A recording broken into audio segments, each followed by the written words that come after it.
rolling? Yes, ma'am. Okay. So, go ahead and introduce yourself and tell us about yourself, your career, and how you come to know about the Atlanta student movement. Well, I'm a native Atlantan, and my name is Henrietta Phillips Antoinin. I was educated right here in Atlanta, E.R. Carter, Washington High School, Clark College. Right after college, I went to Atlanta Life Insurance Company. That was in 1963. I was employed there for 46 years. Many times said I was going to leave, but it was like being in school again. It was fun, exciting, and it was during the era of the civil rights movement. So, is that phone going to interrupt? That's okay. We're going to let it ring though. I can click it off. Could you stop? Call from 672-7134. You weren't there for. Yep.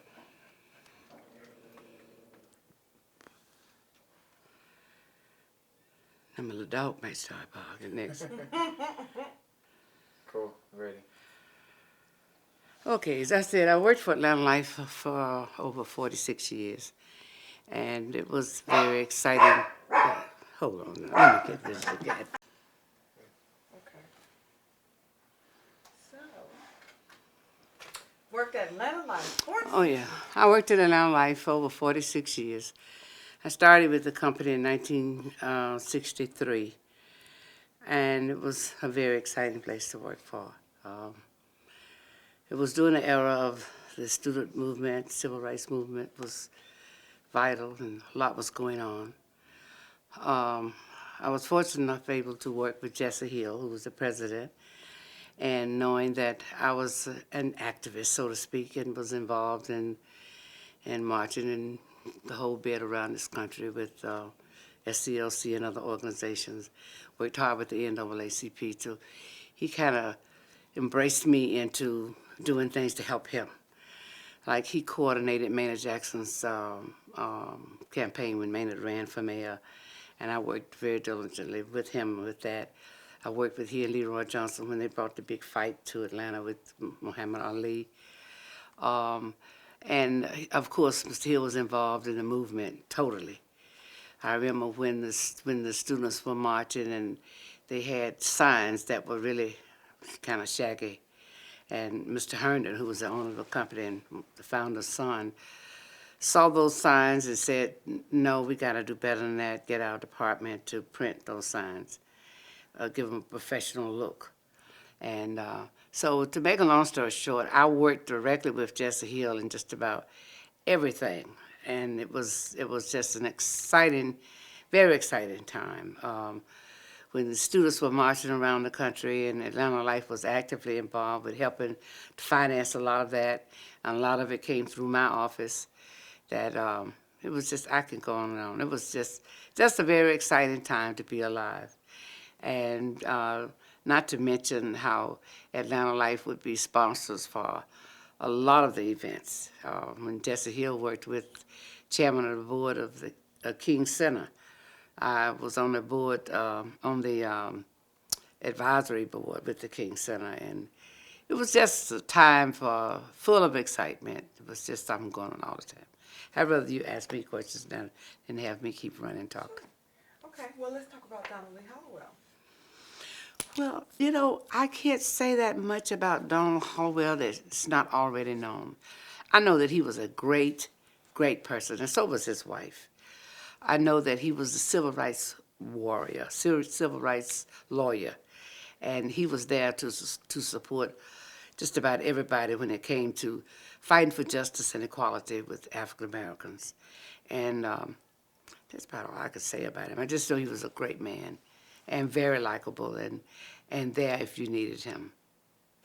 And let's talk about the march that you participated in. Oh, well, as I said, Atlanta Life participated in working with Jesse Hill. He got involved in just about everything that was going on. And that he asked for Atlanta Life to have some of their employees to help out with the March Around Riches. And at that time, a lot of kids had more vibrant and more energy than the people, the employees. And although a lot of them were very young, I was only 21 right out of school. And of course, I was one of them who said yes. And I organized kids to younger people to get together, and we marched around Richards. I wasn't arrested then, but when we marched around the post office, it was really scary. They arrested us for marching the post office. I had a cousin that was very, very fair. She looked white, and they arrested her because they thought she was a white girl, and was asking why was she marching with those niggas. And she said, "That's my cousin right there. I can't leave my cousin." And that's when they realized she was really a white, was not white. But they arrested us, took us downtown, and by the time they fingerprinted us and put us in a cell, they were coming back to get us. And I was like, praise the Lord, because it was fun while they were doing it. But, you know, when you're young, you don't realize how dangerous things could be. And after being in there over an hour, that's when we got scared and realized, wait a minute, this can be serious. But that was one that I would not forget. Oh, let's talk about the Heart of Atlanta Motel and Pickricks. Well, I wasn't involved in that, but I know that totally Atlanta was embarrassed. It was a disgrace that we had a man who was a former governor. And I don't know whether I don't think he was governor at that time. He was former governor who got axe handles and passed them out to hit people if they came to his restaurant. And I was not one of the few who integrated his restaurant, but there were many times people attempted to go in his restaurant, and he had axe handles, really axe handles, out there to hit people. Now they say the N word. Well, it was nothing for them to say nigger then. Nigger, nigger, nigger. And he was openly saying that he wasn't going to let any niggers come in his restaurant. But that just went on and on and on till it finally just ran out. But it was very embarrassing as I travel around the country and go to other places, and they said, "Oh, you're from Georgia, that Red Hills of Georgia, where the governor has axe hounds to keep black people out of his restaurant." It was nothing fancy about his restaurant. He just sold fried chicken like everybody else, and was nothing out of ordinary. But he had a hate for black people, and he did everything in his power to degrade them and call them all kind of names. And I never forget. I guess that's why I flinch sometimes when we integrate interracial marriages, because they continue to say our black men wanted their white women. And he would say all the time, these old black men want to get with our pretty little white women, and they weren't going to have it. And that would just turn me off. But that was an embarrassing time for Georgia when we were trying to reshape the city and trying to look forward and focus on other things. Then the focus was on him and the racism that he deployed, and passing out axe hounds just to keep blacks out of his restaurant was very embarrassing. And I think it became embarrassing to the whites as well. And you and I were talking about the fact that the laws had been passed, but they just refused. Oh yeah, they had passed the laws that it was against the law to segregate. But, you know, you can pass a law you want to. It's like we have rules and regulations right now that people ignore, that they don't believe it. Look what they do in health care. You know, and look right here in the state of Georgia, where we have the governor refused to accept health care, and it's been passed by the government. But yes, there were laws that said certainly segregation was illegal. For you, people could eat anywhere they want to. You couldn't operate a store, a restaurant, or anything without patronage. But they ignored it. So that's what the fight is all about, and the fight is still on. That we have to stand up and fight against people who are going to fight against us. Look what Congress is doing right now with the black president. I mean, doing everything in their power to ignore and to kill laws and not agree, but if we stand and take it, then that's what we deserve. So that's the way it is. We got to continue to fight. We got to use that sound bite in the teaser video. Yes. Okay. You got me ready to go fight now. this is in reference to anything you're saying, but I'm hurt when I look at our young people, where their heads are. I mean, it's not even focused on justice and equality and liberty for all. They think they have it made. And I do know. I stopped in a store just recently, and I heard a black guy saying to another man, well, you know, we got to help each other. So if you could give a brother some business, give it to him. That's a fact. I'm looking at every day where there are people who say, I don't go to black doctors. I don't go to black lawyers. My children will not go to black schools. Why not make the black schools the best schools? Why not have your community the best community? Why do you have to say, well, I want to live over here, but I got to send my child across town because they have the better schools? Why not work hard to make the better schools right in your own community? We don't do that. And our young people today, it's pathetic. And I'll say this on record. I'm a member of Friendship Church, the oldest black Baptist church in the city of Atlanta. The oldest, started by slaves, founded by slaves, built up by slaves. We sold our church, unfortunately, for $19.5 million. You know what happened? We sold it and moved over here, and we got a white architect.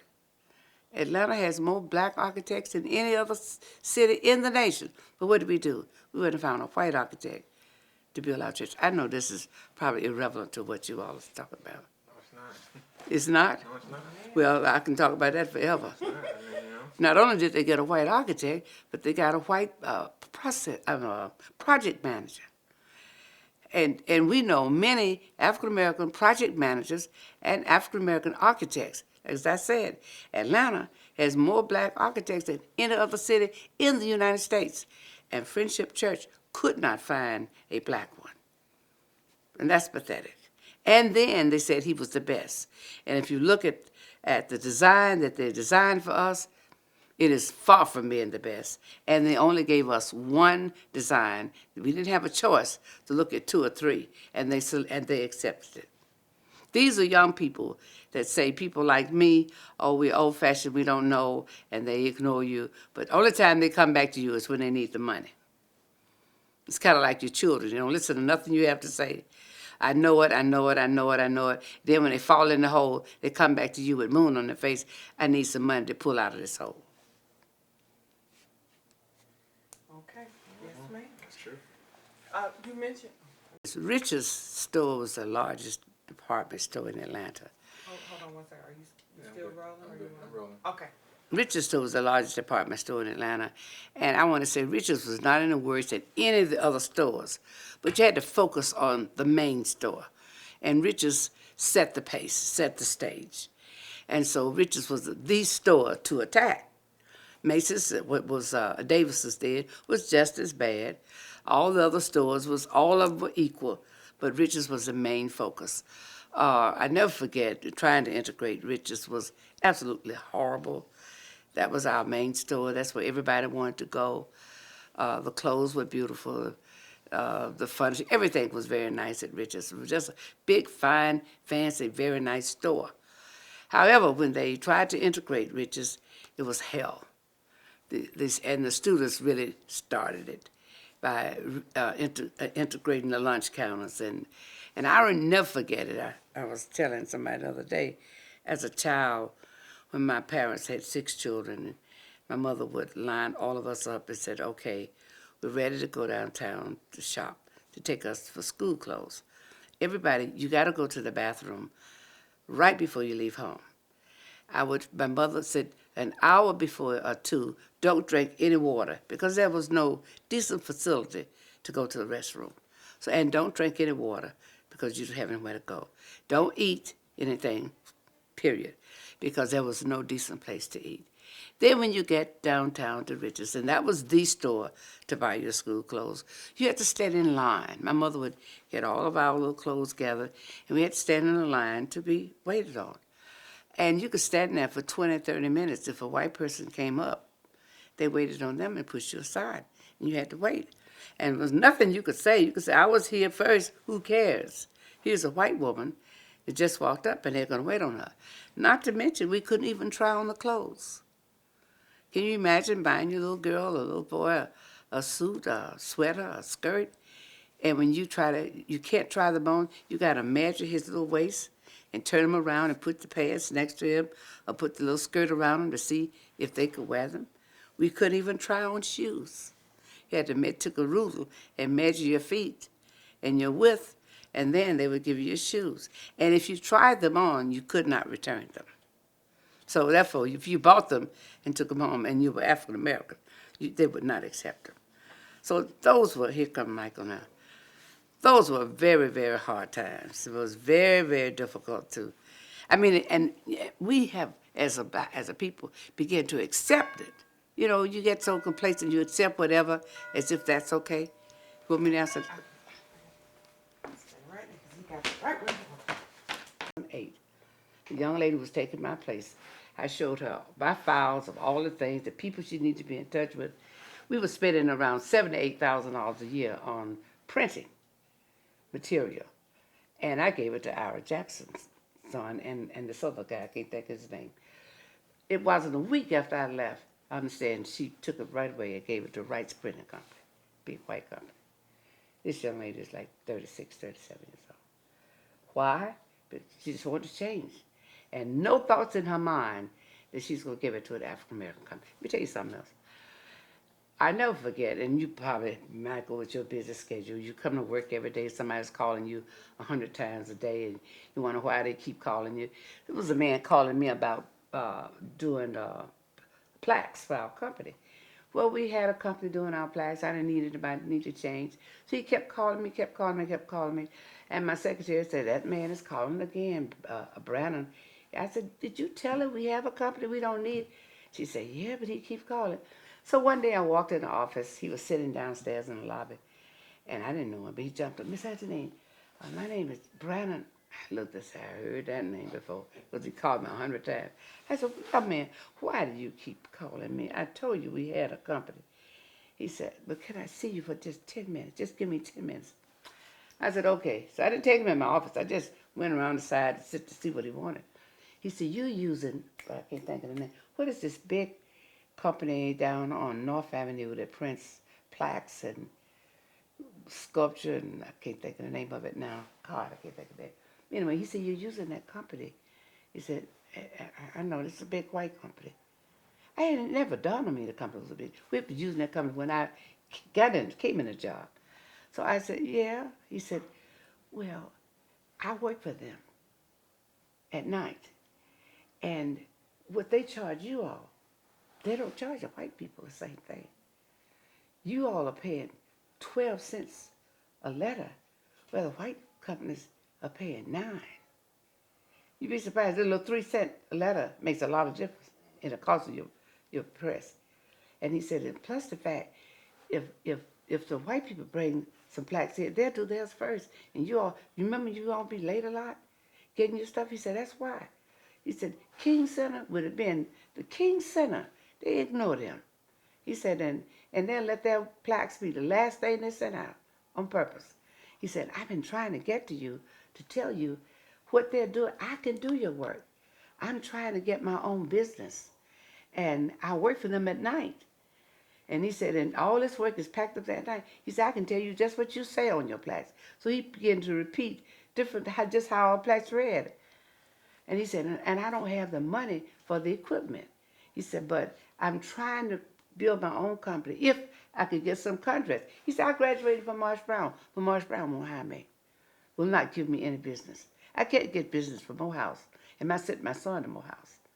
He said, and my daughter's a clerk. I can't get them to give me any business. Our major colleges wouldn't even look at a black printer. He said, and Atlanta Life, this big company up here, I can't get nothing from them. All of them, I'm trying to think of the name of that company, all of them is giving their business to that big white company. Boy, that was blood in my face, mud in my face. Because the way I feel about helping our own, and I'm sitting in a chair that's allowing those kind of things to take place. I said, I'm too loud? What is the dog? Your phone. Oh, I'm sorry. Allowing those kind of things to take place right in front of my face. So to make a long story short, I I felt so bad, and I gave him some plaques to see if it would work out. It did, and he began to print in all our plaques. And then I went to Morehouse, I went to Clark, I went to Morris Brown, and I was working with NAACP, and then I went with King Center, gave him business, and his business was blooming. I don't know where he is now, but he was doing very, very well. Huh? We use them. You use them now? Brannon? Yeah, right over here. Cascade. Yeah. But they moved, didn't they? I don't know if you moved. But anyway, I gave him so much business till he just loved me to death for a long time. But it was just the fact that if we don't use our own, I mean, it's really, it irks me. I just get very angry. When I look at my church, I'm thinking about looking for another church. Here we are, the oldest Black Baptist church in the city of Atlanta. The oldest, built by slaves. Started with slaves. And building a church, and then we couldn't find a black architect. And we have 2 architects in our church that they totally ignored. What's his name? He's not a member of our church, but Oscar Harris. Yeah. Oscar Harris has retired, and he offered to assist our church with whatever they need. He said, I could serve as a project manager, and I'll do it for you free. They didn't even call on him. They're paying a white project manager $300,000 to do it. Hello.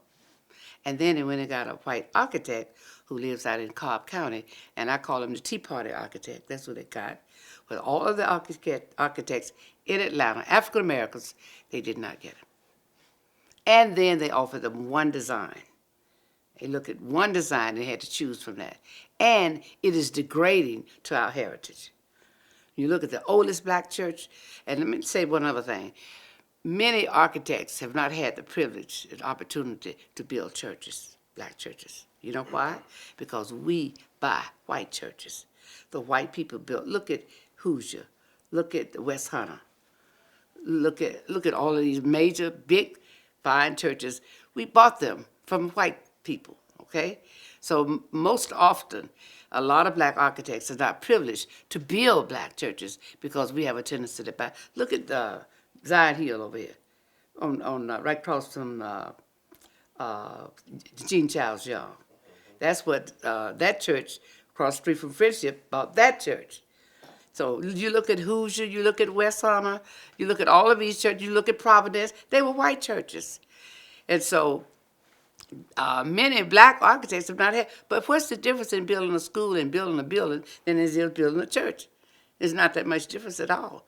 But this lady who was in charge, and let's say to Denard, who's on the school board, who said, we got the best. So my church is split. All of everybody is very angry about that. And I see that demonstrated all the time with young people, just like the young girl, as soon as I came, gave all our business to a white printer, and we're using 2 young black printers here in Atlanta. And trying to think of the name of that printing company, Benchmark, big white printing company on 14th Street, Benchmark. We in our life had been given Benchmark to business all these years, and there was a qualified black printer who could handle it all. So we can't progress if we don't help each other. I preach on that forever and a day. When we left off, we were talking about riches. Did you finish telling us everything? Oh. Talk about that I jump from one thing to another. Oh, no. Well, the only thing I was saying about Richards was a major department store in Atlanta, the biggest, the baddest, the most decorative. At Christmas, they had the finest, biggest Christmas tree. They had a Snow White and the 7 Dwarfs in the one, and you watched the whole story where the little dwarfs was moved. They just had everything. Richards was it. And they had, of course, the Magnolia Room, which was the fine dining where the white women wearing their white gloves and their bags, and they would go there for lunch. And as a black person, all you could do is kind of stay your distance and peep in there. You can't get too close to the door, you can peep it, but you had to kind of peep from a distance. But Richards was the prime fine store. But as I said, they were not any more segregated than all of the other stores. All over Atlanta, there was segregation and harsh segregation. Colored water, colored restroom, white restroom. Black people couldn't try on clothes. Black children couldn't try on shoes. You had to measure your little shoes or measure your little dresses to see if you could wear them. And if you took them home, you could not return them, even if you had 20 receipts. So it was just that bad. So that was the target. So if you're going to target a store, why not Rich's? That's their main store. Don't go to one of these little stores, it wouldn't matter. So they targeted Rich's and gave Rich's pure divine hell. And the students, I loved it, how they marched around Rich's day and night. And it's very hard. It was hard for anyone to look at intelligent college students who you will be very proud to say, that's my daughter or that's my son. The way they carried themselves, they were intelligent, not like the kids look today. I mean, kids go to school now looking like hobos and thugs. But these kids were suits and ties or sweaters and shirts with the little ties and the little sweater on. And the girls were dressed with the little heels. They looked very nice, as if they were looking for a professional job. And that was not just for the movement. That was the way we dressed. Okay, it was upscale, trying to look as professional and as intelligent as you possibly could. When the focus were on these kids, you know, their conscience became involved. But look at these innocent kids who are fighting and marching for just their equal rights. Their parents paying taxes in this city, and they can't go in the store. They can't use the restroom. Why not? You know, so it was began to be a harsh focus on these kids, and when they tried to attack them, they had good records. I mean, they didn't say they was on drugs. They didn't say they were having babies. They didn't, none of that. They had clean, clear records. Were smart kids, like a little Rosalind Pope. Did you ever meet? You know Rosalind Pope, brilliant young lady, who wrote some paper that they had to write. Then, yeah, they didn't believe she wrote it. She was so smart. It was done so well. They thought one of the instructors wrote it. They didn't want to believe that a kid wrote that. So, you know, always degrading black people that we're not qualified to do things like that. But they put it on Rich's. And I never forget, I think I was telling Julian this, where Lonnie King told me how they would not, don't shop at Rich's. Wear old clothes for Easter. Don't buy anything. Your grandmothers was buying material and making your little dresses. So you got to wear your dress your sister wore last Easter. You got to wear it this Easter. I'll put some little ruffles around it to make it different. And then it kind of caught fire. I mean, nobody, it was a sin to go at Rich's. You would not go. And we used to get on the bus or get in the car just to ride by and look to see how it looked, because people were marching and nobody would go in there. And then the front page of the paper was showing nobody was going. If somebody tried to break the line, everybody would see who was that fool, who was that who broke the line at Rich's. So actually, it actually worked. It was just an incredible thing. But I understand that Mr. Rich's went to C.A. Scott, who was the owner and founder of the Atlanta Daily World, who was a Republican, and there were many black Republicans at that time. But he went to him, and C.A. Scott, this goes into the Inquirer, as you probably asked about. C.A. Scott had the only black newspaper in Atlanta, and that's where we got all our news. But as usual, we would read the Atlanta Journal-Constitution. The Constitution was the evening paper, the Journal was morning paper. And we read those papers. But if you wanted real black news, you had to get it from the Atlanta World. Well, he would not print the Civil Rights Movement. He would not print anything that had to do with the progress. What he printed was things that you would be embarrassed about, if he could, to anything that could make the movement look bad. So you really felt bad, that you couldn't, you would read the paper and say, that's not true. We did this, or this happened, or why did he print that? So it became so bad to Jesse Hill, Clint Warner, and boy, I can't think of the name, Hilda Wilson, and several people got together and started the Atlanta Inquirer. And they printed the Atlanta Inquirer so we could solely get the real news and get the news of where the meetings were going to take place, because they were having big mass meetings and telling the story about what we needed. So if you wanted to volunteer and give some money, you knew who to send it to, or you knew who to call. But the Inquirer was very, very important and the most popular paper then for blacks, because they printed everything.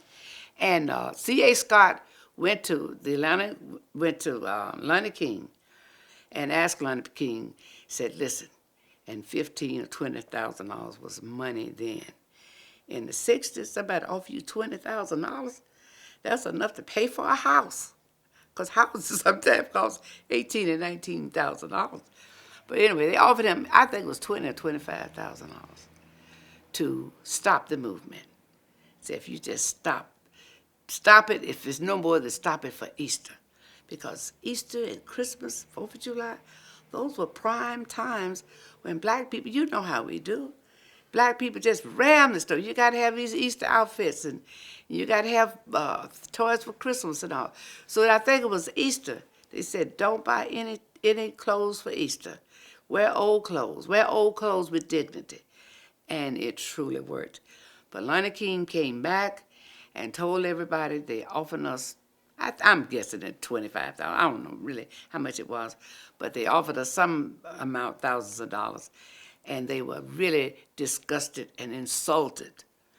And that made all of us so very, very proud that they couldn't buy that movement from these kids. They said, we're going to wear old clothes for Easter, and you cannot buy freedom. You cannot buy justice. And little Lonnie got to try to have a press conference, which they would not attend, but you had the Atlanta Inquirer there to get the news out. And so that just put fire in the movement, and it put fire behind those kids and fire behind the community to support them, to say, look what they're doing. They're getting arrested. They're lacking their education. Many of them were still in school, but still getting off early where they can march. So we got to help them. So it just rammed up a lot of support for them.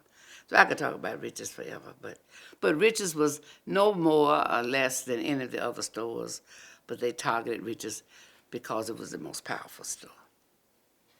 When we talked about Well, you know what, I can't collectively do too much talk about them. I just know that they were all involved. They were lawyers, and they were supportive, and you probably need somebody else who could tell you basically pinpoint things that they did specifically. I don't know, but I know I've always admired them. I knew every one of them, but I can't tell you this, that about them. I knew every one of them.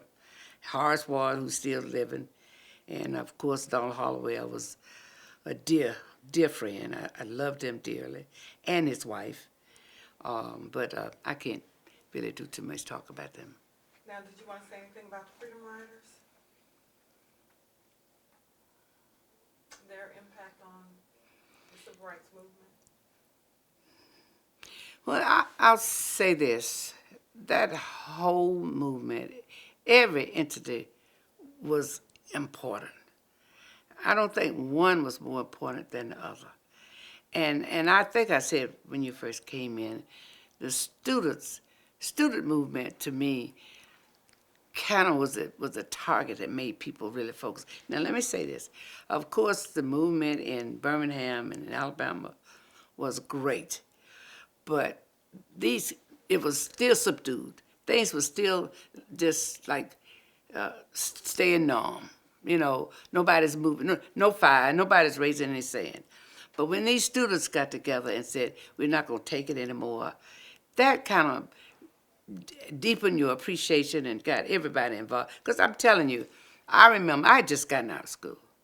And I remember, because I knew Julian, I knew his father, I knew Lonnie King. I was right there in school with them, for that matter. But I got married. And then after that, but I was still hooked in with all of them, knowing what was going on. When they said we were going to have a mass meeting, I was running to the meetings as well. Like I talked about the mass meeting at Warren Memorial, which was such a great meeting, one of the most exciting times for me, when they had this big big meeting, and it was about the students felt that And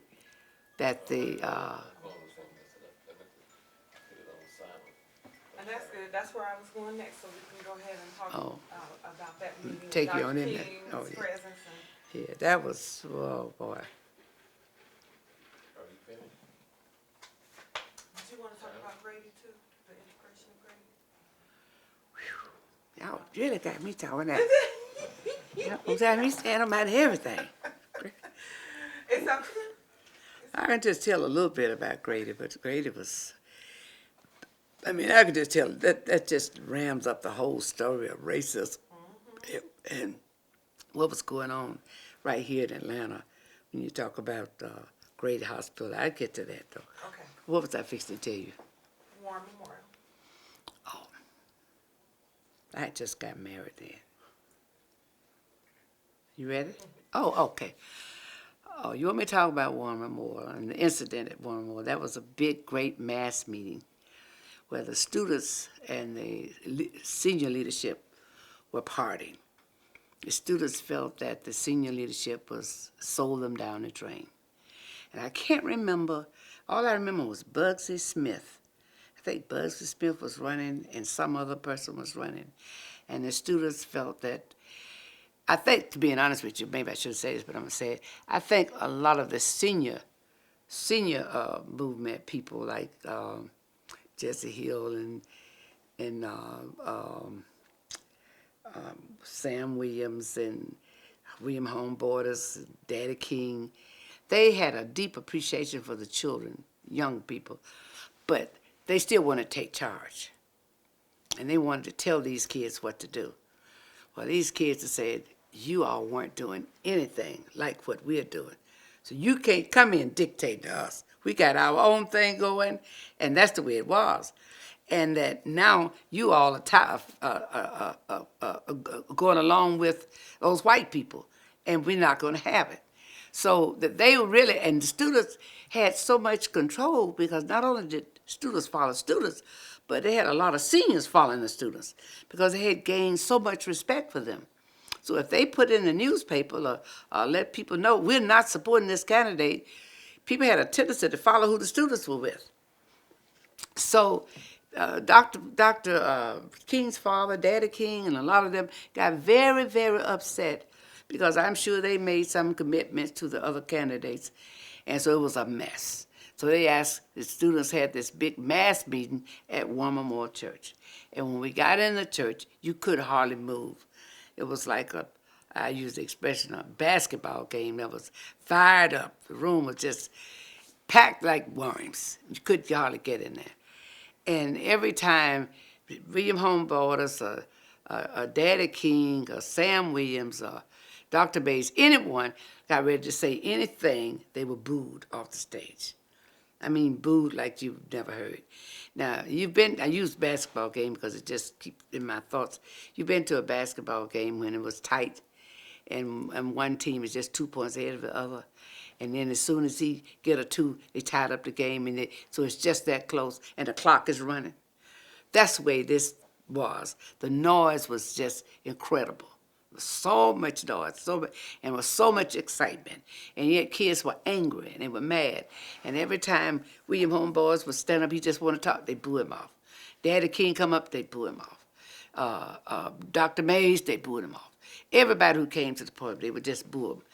And so finally, they said, we're not getting anywhere. Daddy King finally got their attention. And if I remember this correctly, because you're telling me something a little different from what Lonnie said, but what I remember was he told them that Dr. King was in Chicago and that he had caught a plane, he was on his way home.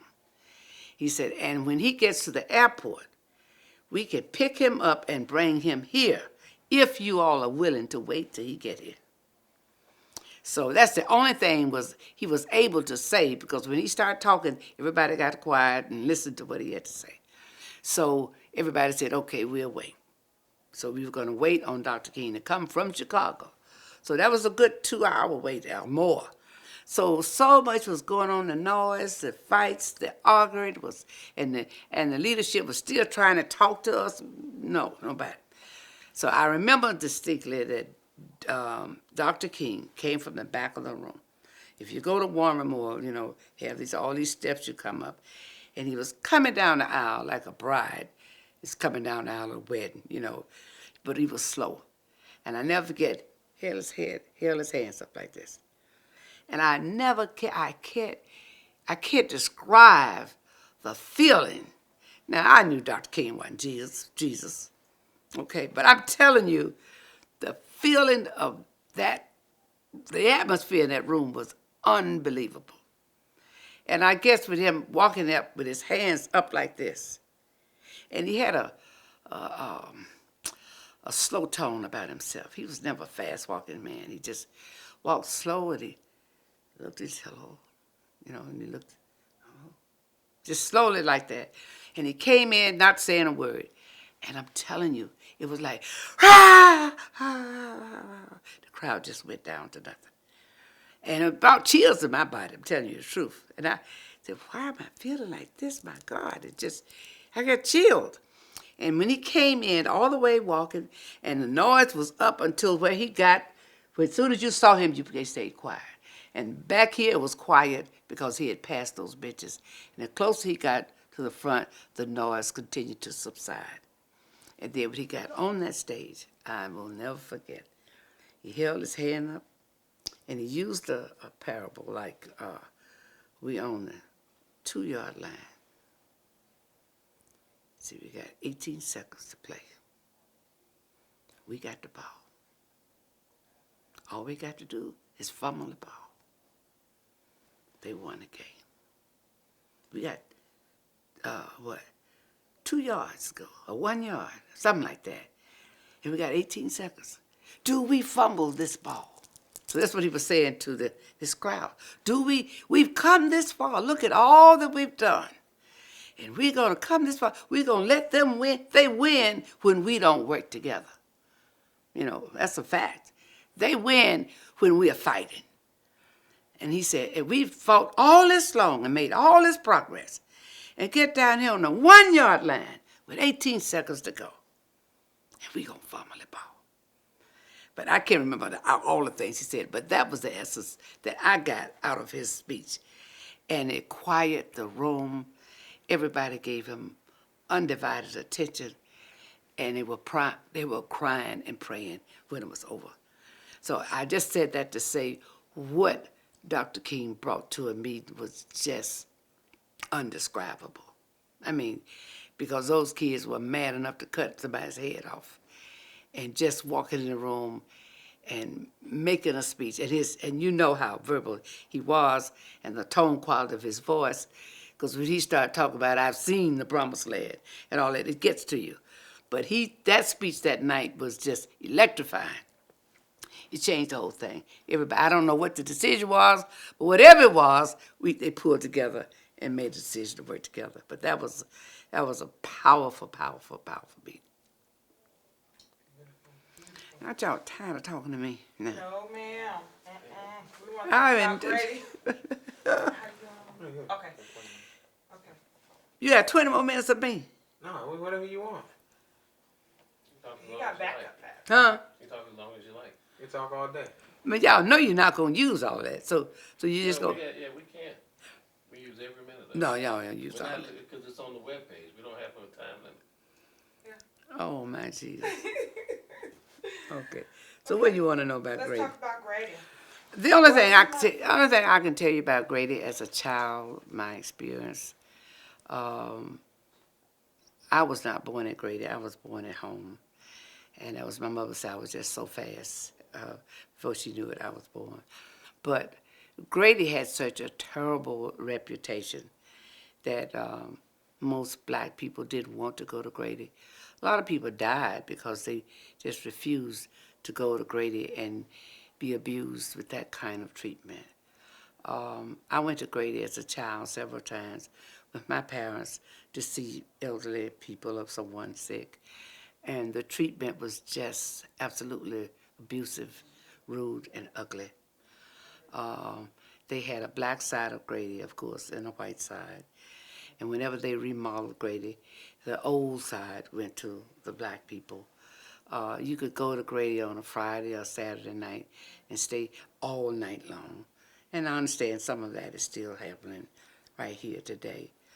But it was racism at its peak. People died, many people died because they didn't get the proper service or proper treatment. They would roll you in and let you sit there. They walk all over you like they didn't even see you. Just one incident in 1969, I was fixing to leave town to go to see Muhammad Ali fight somewhere in New York, I think it was. And the day that I was leaving at the airport, I got a call from my mother. Said, your father is very sick at the hospital. So he had been suffering with indigestion. And when I left, I thought he was okay. And so I had to rush back home. When I got home, all of my siblings were at the hospital. And my father was sitting in a wheelchair, and he was like, like that. You could hear him. When I entered the hospital, like the black side, I could hear him with that noise. I didn't know who it was, but it was my father. And I loved my father more than I did myself, because I thought he was the greatest dad in the world. Uneducated, from formal education, but he educated himself. He read every newspaper. He knew everything about investments and money, and just a great, great dad. So to see him suffering in a wheelchair, and I didn't know what was wrong with him. And I was the fifth child out of 6 children. And all my siblings, older than I, 4 older than I was, all standing around my father crying. And I said, what's wrong with it? What's wrong with him? And they said, we don't know, we don't know. Well, how long has he been? He's been here an hour or more. And they just let him sit here. So the fire in me, I'm just different from the rest of my siblings. I just said, oh no, my daddy's not going to sit here. They're not going to ignore my daddy and let him sit here and suffer. And what I saw was the doctors just walking around him like it was nothing. And he was really suffering. My daddy didn't drink, he didn't smoke, he never did drugs. He was a red cap at the terminal station. He worked part-time, overtime, all kind of time, so he could provide for his family. We had a nice house. Any of my siblings who did get an education, it was their fault, because he worked hard to provide it for him. I mean, he helped my mother do housework. He was just the most gorgeous dad in the whole wide world, okay, to me, to all of us. Let me just tell you simple. My daddy would come home from work, and my parents had 6 children. He helped my mother cook dinner for the next day, wash clothes. When I would get up in the morning, all our shoes were shined down the hallway. And I looked at, and I could pick out 6 pair of shoes. He had polished them, shined them, and put the socks in them, and my little dresses were ironed, ready for us to go to school. So he was a wonderful dad. And to see him being mistreated, I wasn't going to have it. And so being the fifth child out of all of them, I turned around and I said no. And I went, looked for the main doctor and told him that was my daddy. And if they were going to wait on my daddy or else, I just raised hell. And they looked at me like I was crazy. Fortunately, I was working at Atlanta Life at the time, and I knew Jesse Hill. And, you know, he was into the community stuff. So I ran and called Jesse Hill, and I was crying and screaming and said, my daddy is sitting here, and they're just walking over him like he's some old dead rat, ignoring him, and they're not even waiting on him. He's been here in this hospital 2 hours. Well, of course, Jesse Hill was connected. And the president of the hospital was named Mr. Pinkston. I remember that. He contacted Mr. Pinkston. They took my daddy immediately out from all of that and waited on him, found out he had a blood clot at his heart, called an embolism, and he liked to die. He lived 20 years after that. But that experience to tell you, unless you were in the loop, unless you knew somebody, my daddy would have died because he was not getting any attention. Grady was just unbelievable. They cared as much about a black man as you would a black rat that was sitting out there. You saw a rat dying, you gonna save him. You just look at him and keep walking. That's the way they treated black people. Grady was just absolutely horrible. So I can say not just integrating Grady, but integration period throughout this whole country and throughout this whole state changed things. But let me bear this in mind to you. Yes, they've integrated Grady. Yes, you have black people chairman of the board. My eyes run water from dry eye. But you have all of this. But we still have black people in charge who are not in charge. And someone else is in charge of them that takes control. And it goes back to what I said early on. If we don't do something to help ourselves, I mean, we've got people in charge of Grady. We've got chairman of the boards. We got big officers. We got blacks over departments in Grady. But it's like everywhere else, racism is alive and kicking. It really is. So Grady is just like, I'm starving. Okay. Let's talk about Rush Memorial. I don't know nothing about Rush Memorial. I just know that was Reverend Boone's church, and Reverend Boone came to the rescue of the student movement, didn't he not? And that's about all I know about that. Okay. I can't tell you that.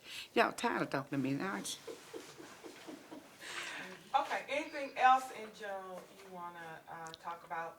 The political side of things? Oh, have you got a landline, bought the signs and all that?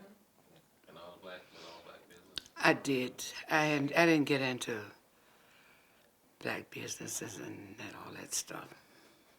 Do you want to? You can. But, let me see what you want me to talk about. Did you mention Mr. Herndon ordering the signs and all that? Yeah, I did mention Mr. Herndon and all the signs, but I will say a little more about it now in life. That was the thrill of my life to work for that company. I had offers to go other places that could make twice as much money. Maynard Jackson offered me to be the convention planner for the city of Atlanta, and I didn't take it. I worked with Jesse Hill, who was Maynard Jackson's campaign manager, and Maynard was the first black mayor of a city, and it was exciting then, much more than it is now. You know, you become complacent after a while. Things are not as excited as it used to be.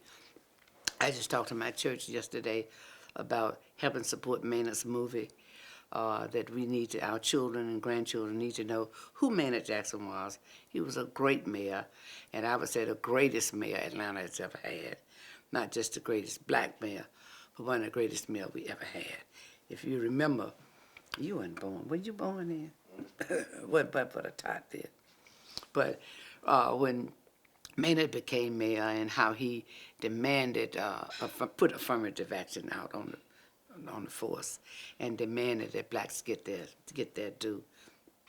And across this country, you didn't even hear anything about no affirmative action. We knew that it was a law, but it's like the law of everything else. They ignored until Maynard just pushed that and made sure that affirmative action was going to work here in the city of Atlanta. But I said all that to say I was working with Jesse Hill, who was his campaign manager. So I had an opportunity to interact with Maynard. I had known Maynard all my life. My mother and his mother were friends at Spelman. They were colleagues at Spelman. His father, Maynard's father, baptized me at Friendship Church. His sister, the oldest sister, Sandra, was my best friend. I spoke at her funeral. So I had a close relationship with Maynard Jackson's family. And I was on a committee that did the first event at the Georgia World Congress Center, the first fundraiser for Maynard Jackson, which we brought in Roberta Flack. And that was I never forget, Maynard was said the place is too big and I'm scared it's not going to turn out. But I was forceful and said, yeah, we got to have it there. That was the largest facility in the city. And we had this big event for Maynard Jackson, a fundraiser, to raise money for his campaign. And it was a packed house with Roberta Flack. And I'll never forget when he called me up on the stage and said, he said, I didn't believe it could happen, but look at this crowd. So I had helped him with other fundraisers. And so he came back and said to Jesse Hill, I don't want to do anything against you, but I want to offer Henrietta a job to be a convention planner for the city of Atlanta. And Mr. Hill said, well, it'd be a compliment to me because she worked for me and I introduced you to her, but I hate to see you take her. But I started to take that job, but I didn't because I know that politics changes. And I felt secure at Atlanta Life, although that job was going to pay me twice as much as what I was going to make with Atlanta. How did I get into that? I've been telling you about something else. I started telling you about Manny Jackson that job. What was I supposed to be telling you about? Black businesses and how they help. See how they help the movement? Well, naturally, I think I did share with Atlanta Life was a major contributor in the civil rights movement with the King Center, with SCLC, NAACP, all of those organizations. And if, of course, Herman Russell, who Maynard Jackson helped him to be the big giant that he is, that his operation is now as millionaires with their business. And it did depend on black businesses. Atlanta Life helped black people purchase homes. Like I bought this home through Atlanta Life Insurance Company. And it was a divorcee, early divorcee when I got married, and wanted a house.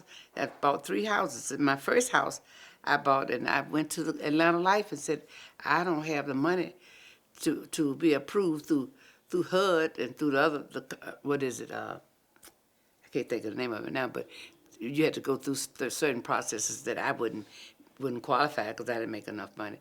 But Atlanta Life did that, not only for me, but for many single women to help them who were head of their household, to help them buy homes, men and women. So you look at homes all over Atlanta that Atlanta Life helped finance with a lower interest rate than, because at that time they had to go to white finance companies and they was charging them 8 and 10% or more, where you could purchase a house through Atlanta Life then for 5 and 4%, which opened doors for them. So it took black businesses like Atlanta Life and many others, and there wasn't that many strong black businesses out there then, to tell you the truth. But it took the black businesses to help with the civil rights movement. It couldn't have survived without it. And I have to say, Mr. Herndon was very much concerned because, and that gave Jesse Hill the leverage to seek out and do the things he did, because he even went across the country and helped bail kids out of jail all over the country through Atlanta Life. Our switchboard at Atlanta Life, the calls came in, our switchboard, and I tried to get them to save that switchboard as a memento, because that's where all the calls came in. For the King Center, for the student movement, for all of them, the calls were coming in through our switchboard to let people know what was going on, or to help them be financed in many ways. Do you have any more? Anything else you want to say about your life, or how, just growing up here, how it was like watching all this happen, being a part of it? Anything you want to add at all? Yeah, I can't say that.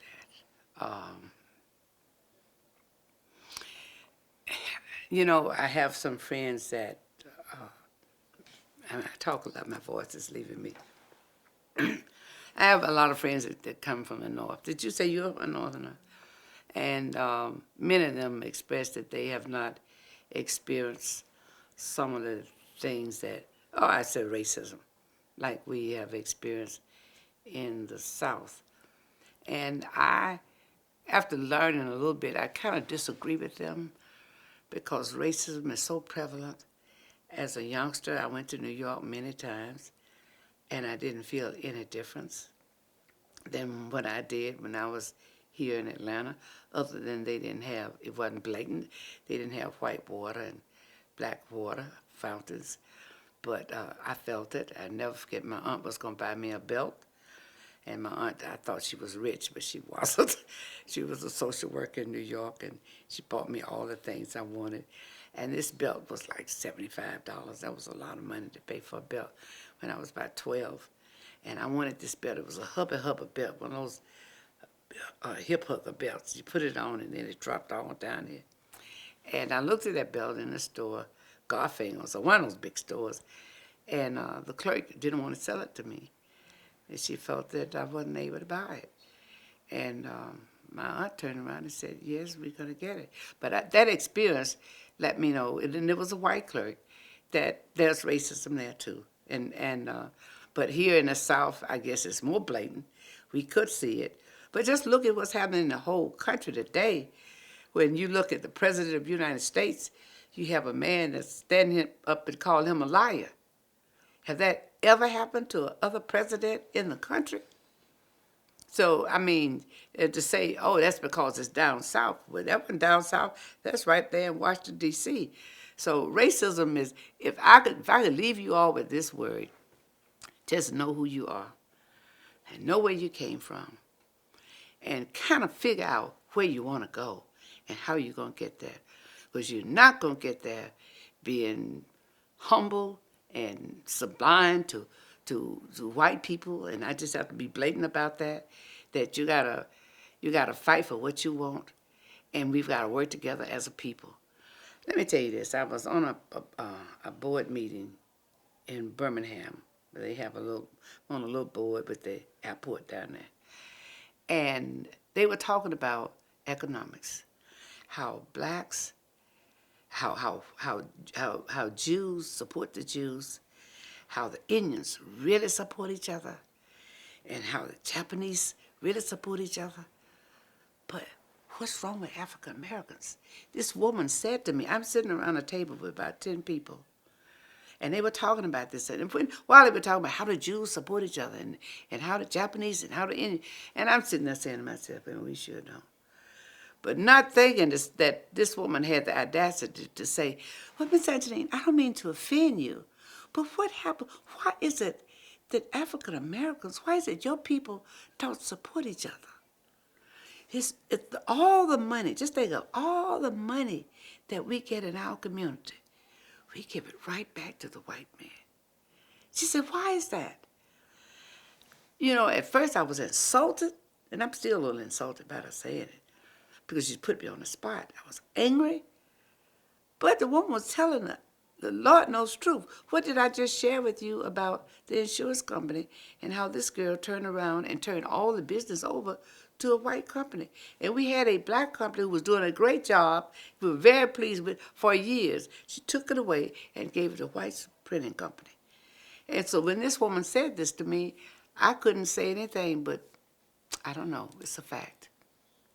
And it's really sad. But just think about where we would be today. Look at it, just listen, Hispanics are just about not going to be any more the minority race, okay? But just think, they come here, they live in one big house, they all put their funds there together, and after they pay for that house, then they move in another one, and then another one, and another, they continue to grow. Oh, we can't do that. We would never, as a people, we would never do that kind of thing. But our working together and understanding where we are and supporting each other is vital.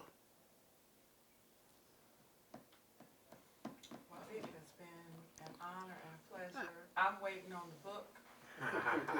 I'm waiting on